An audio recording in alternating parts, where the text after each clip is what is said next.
내가 세운 회사, 내가 다 키운 회사인데 뭐 내 돈처럼 좀 쓰면 안 되나? 혹시 이런 생각 해보신 적 없으세요? 아마 많은 분들이 고개를 끄덕이실 텐데요. 근데 이게 정말 위험한 생각일 수 있습니다. 바로 이 지점에서 시작하는 법률 이야기, 횡령과 배임의 그 아슬아슬한 경계선에 대해서 오늘 한번 제대로 파헤쳐 보겠습니다. 맞아요. 바로 이런 마음이죠. 어차피 내 회사고 잠깐 썼다가 금방 다시 채워 넣으면 괜찮겠지. 특히 회사를 직접 일군 대표님들이라면 급하게 돈이 필요할 때 이런 유혹에 빠지기 정말 쉽거든요. 그 마음 충분히 이해는 갑니다. 하지만 오늘 우리가 만나볼 이야기의 주인공들은 바로 그 생각 때문에 정말 큰 공경에 처하게 됩니다. 자, 그럼 구체적인 이야기 속으로 한번 들어가 볼까요? 정말 단순한 생각에서 시작됐지만 결국 법의 심판대까지 서게 된 두 사람의 실제 사례를 통해서 이 문제가 얼마나 복잡하고 또 심각해질 수 있는지 한번 같이 보시죠.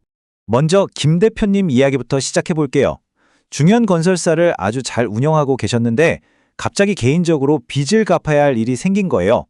그래서 정말 잠깐만 회사 돈 5억 원을 빌려서 해결하고 바로 다음 달에 갚을 계획을 세웠습니다.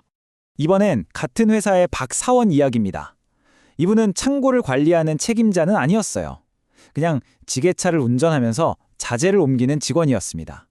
그러니까 나는 그냥 시키는 대로 물건만 옮기는 사람인데 설마 나한테 큰 책임을 묻겠어?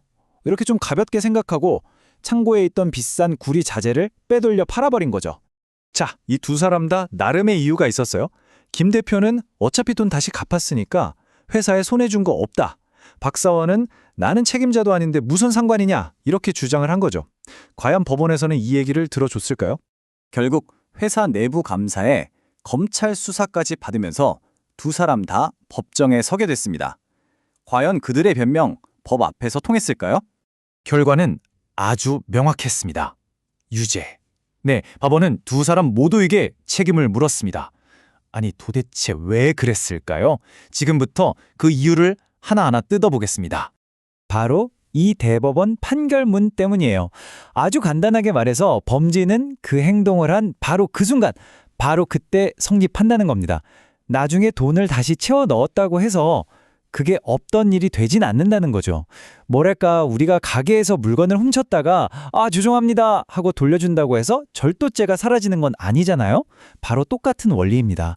자, 그럼 이 행동들이 왜 유죄인지 조금 더 깊이 들어가 볼게요.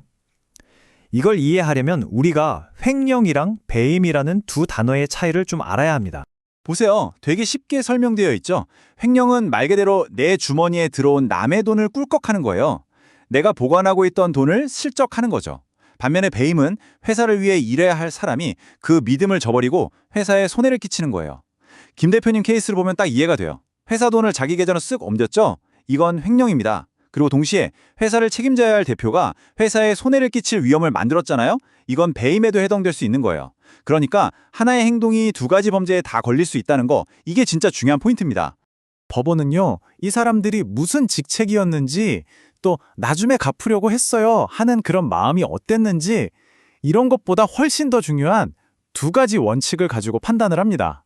첫 번째가 바로 사실상 지배라는 개념인데요.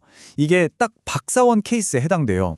서류상으로는 창고 책임자가 아니었을지 몰라도 지게차로 물건을 마음대로 옮길 수 있었잖아요. 그러니까 실제로 그 물건을 움직일 힘이 있었던 거죠. 법은 바로 이걸 보는 거예요. 당신의 직함이 아니라 당신이 실제로 뭘 할 수 있느냐. 이게 핵심입니다. 그리고 두 번째, 이게 김 대표님한테 아주 결정적이었던 건데요. 기수식이라는 겁니다. 말이 좀 어렵죠? 쉽게 말해 언제 범죄가 완성되는가인데 횡령죄는요. 회사 돈을 개인 계좌로 옮기는 버튼을 누른 그 순간 바로 그 찰나에 이미 게임 오버, 범죄가 완성됐다고 보는 겁니다.